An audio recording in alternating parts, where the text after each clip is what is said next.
I sit in the middle of it.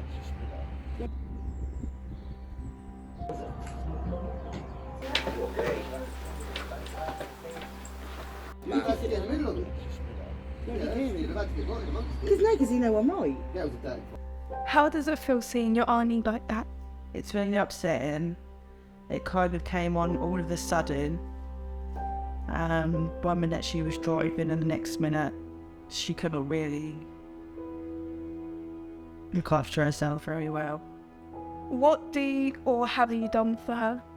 I've had to help her find accommodation where she could have care.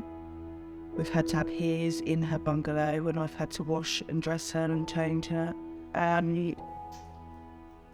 Before she got as bad as she was, I used to have to go in and get her shopping, help her with her meals. I had to get carers involved because she needed care a lot more than I could provide. And even with 4 care sessions a day and he's on hand and myself going in, it still wasn't enough, so we had to look into assisted living, and then that still wasn't enough. And at this point we'd sold her bungalow and we had to find her a nursing home that could meet all her needs. How long have you been looking after her? It's been 2-3 years now.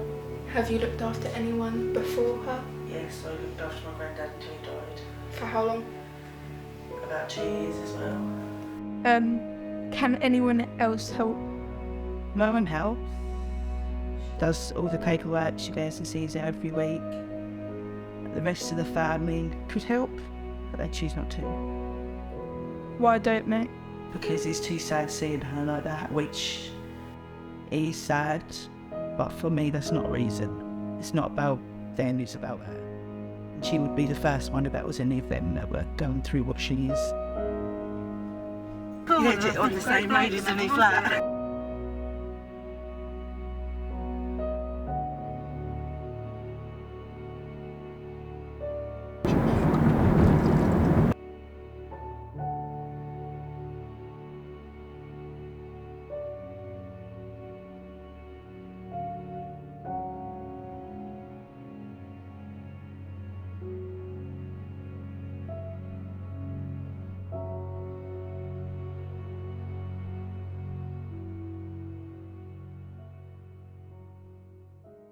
She'd probably climb right down to the grass.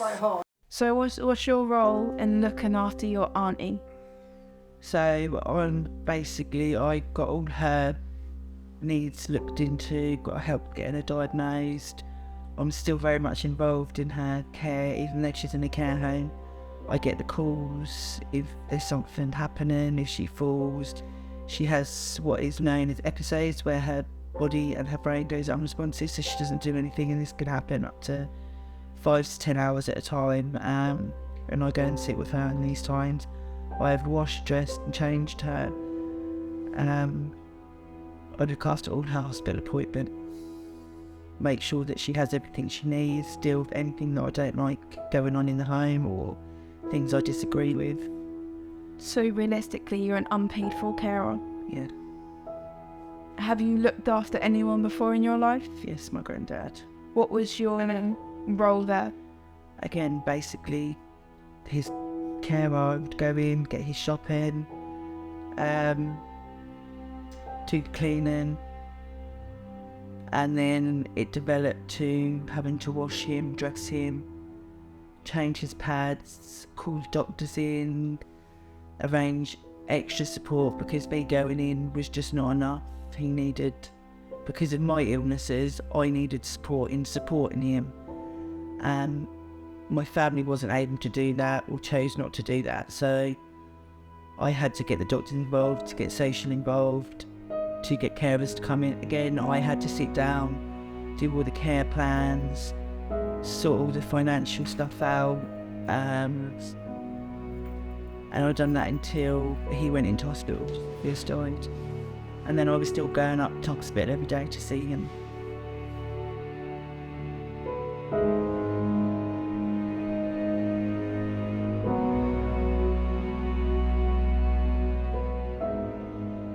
If you could say one word or something to your family that chooses not to help out, what would you say?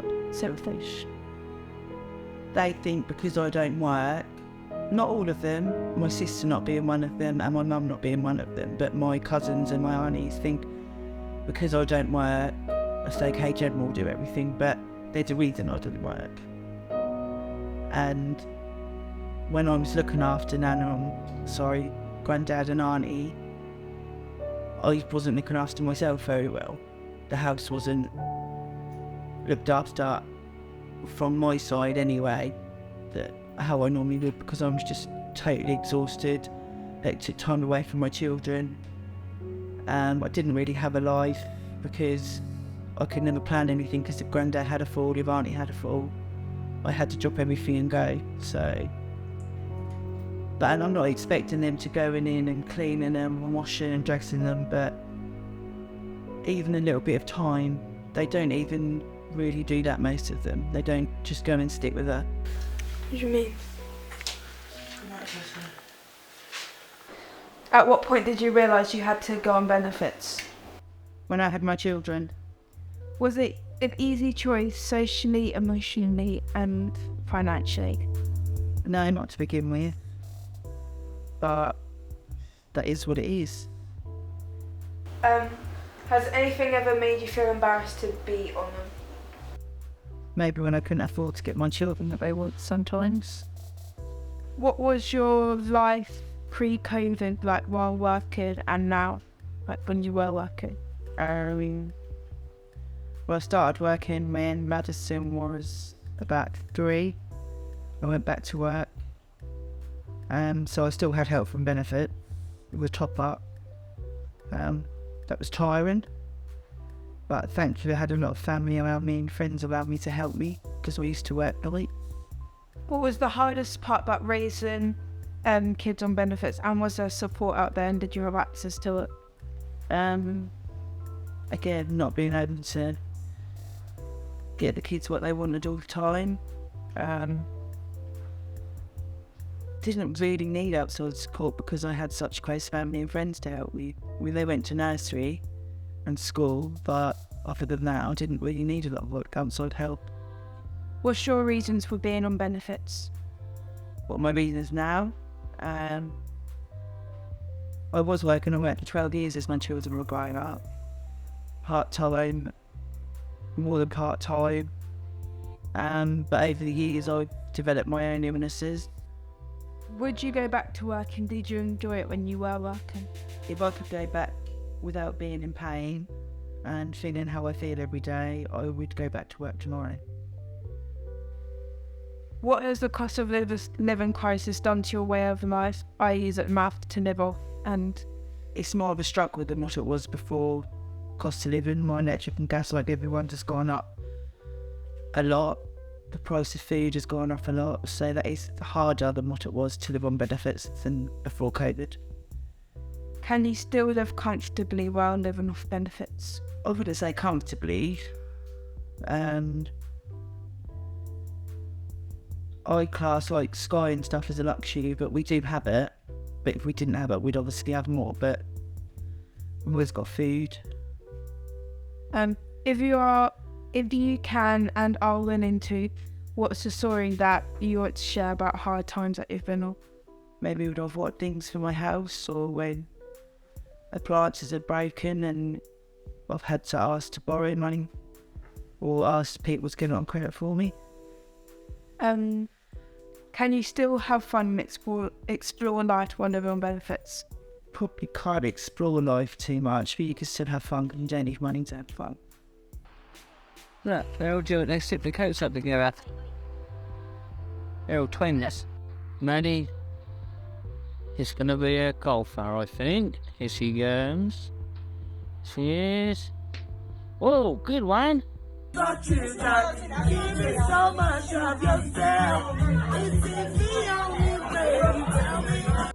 How does it make you feel when you see people say that you have nothing wrong with you, you should just go back to work?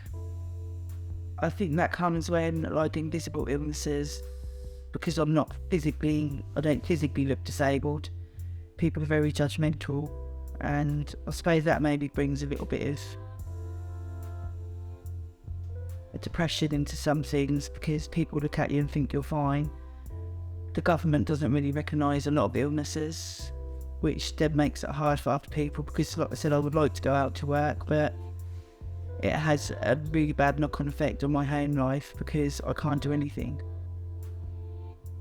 Could you explain your disability more and why it stops you from working if you're winning? So I have fibromyalgia, which is a chronic pain, widespread pain illness. Literally from the tips of my fingers to the tips of my toes hurt. Some part of my body hurts every day. Going up and down the stairs, walk around supermarkets, I have to have things to lean on. Getting out of the bath is hard. Last question. Is there something or anything else you want to share and tell people about benefits? I think sometimes they need to look at individual cases a bit more. I.e. my friend has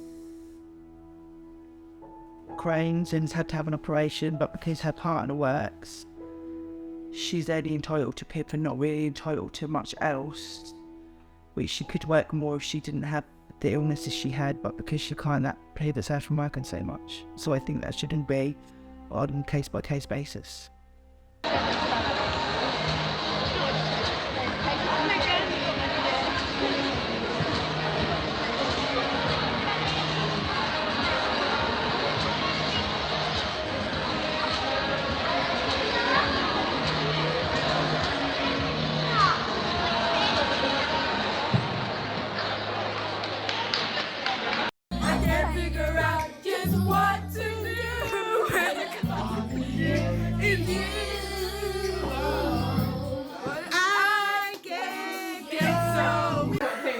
I forgot my question was. Would you disclose your medical issues? I have Crohn's disease, anxiety, psoriasis, and fibromyalgia. Would you or have you stopped working because of these? With the Crohn's, I have had to stop working. I had a lot of time off sick with Crohn's, and I had to stop working all through lockdown. Have you had to claim anything because of the not working and the... I claimed ESA during lockdown to help me because I weren't getting full pay. I've just started a new job, and I claimed the PIP for the Crohn's since I've had my stoma. What is changing your life? Well, socially with my Crohn's, I was having a lot of flare-ups, so I didn't really want to go anywhere, couldn't go anywhere because of the pains I was having. Emotionally wise, it is very draining when you're having the attacks all the time, and you can't go out and see people and do things, you get very low. And financially, again, with being a lot of time off work. Could you explain what some of the conditions are and how they affect you? Okay, so with the fibromyalgia, I've only just been diagnosed with that, so that being the aches in my joints. I get a lot of aches in my knees, hands, wrists, and aches across my chest and chest pains at the moment. So, but as I said, I've just been diagnosed with that one. Anxiety affects me a lot because it comes on all of a sudden. There's no rhyme and reason to it. A lot of it is travel with me with that. I've got psoriasis. With the Crohn's, I get a lot of pains sort of in middle stomach, and it's caused a lot of problems with the toilet issues, which is why I've ended up with a stoma bag. So I've taken away part of my bowel, and I now go to the toilet in a bag.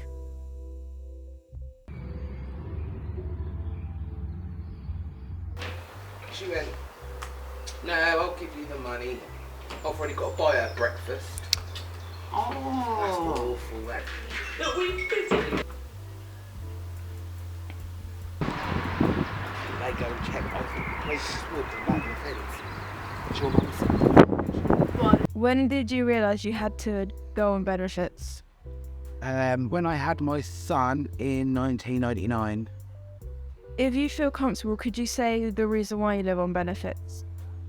start off with because I had a child in 1999, so I wanted to be a full-time parent, was young.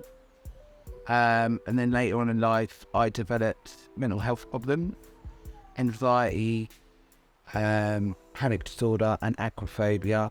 So that's why I've remained on.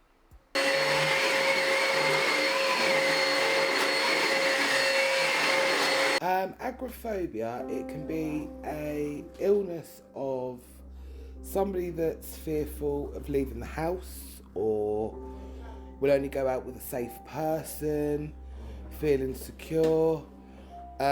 Basically, there can be loads of different aspects of being agoraphobia.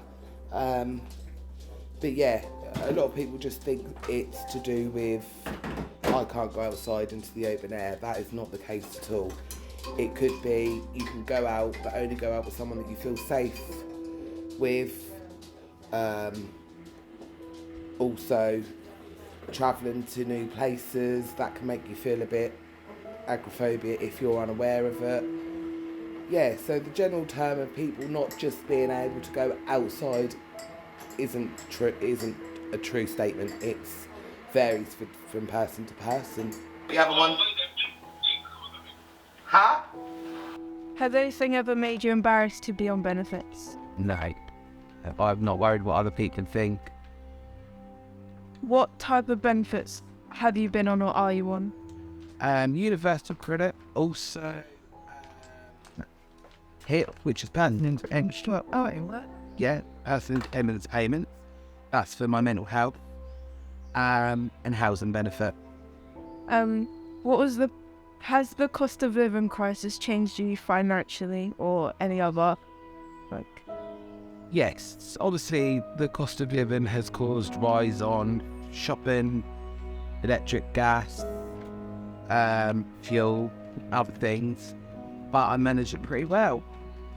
Are you willing to tell us any stories you have about being on benefits, like any struggles mentally, financially or physically?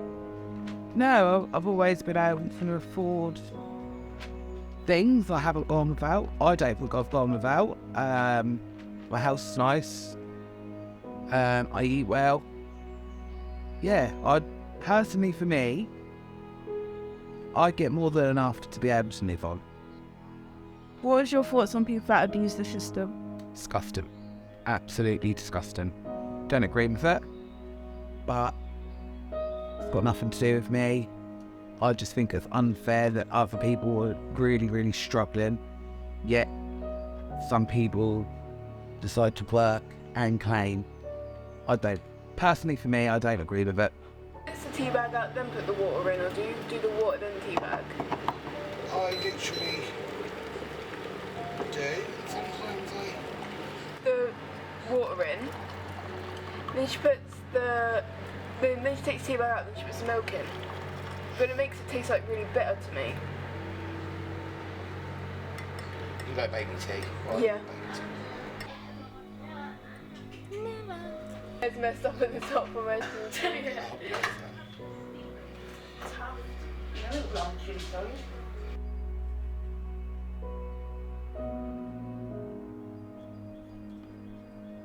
So I just normally put it down.